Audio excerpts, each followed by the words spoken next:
الحمدلله تاسو تر موږ نه الحمدلله په ټولو شیانو کې ارشاد تاسو هم تحقیق کوئ موږ د ټولو ولایتي ارکان سروې لګیا دو غواړي د وزارت مهاجرین او د حوادث چې کوم کمیسیون ټاکل شوي دي په ټولو ولایتو ته موږ هدایت کړی دی چې ټولو دقیق شمارې وکړي چون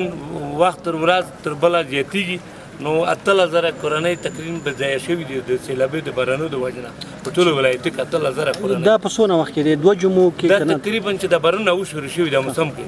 8000 کورنۍ به ضایع شوي دي اوس هم د ارکان زیاتېږي تاسو ولدئ چې پرون په لوګار کې یو 3000 نه زیات کورونه تباه شوي دي په دې کې تقریبا ماته پرون هلته وایي چې 1000 نه زیات حیوانات منځ تللي اکثره ولایتو کې بارانونه سیلابونه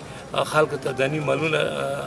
تاوان رسولی دی خو موږ غواړو دقیق ارکان هغه وخت به خپاره شي چې امارت ټوله سروې هغه شي انشاءالله په دې زموږ اړوند وزارتونه ټول لګیا دي کمیسیونونه کمیټې تعین شوي دي تللي دي ټولو ولسوالۍ کې تحقیق او دقیق هغه په دقت سره موږ غواړو چې بیا تاسو ته وړاندې کړو انشاءالله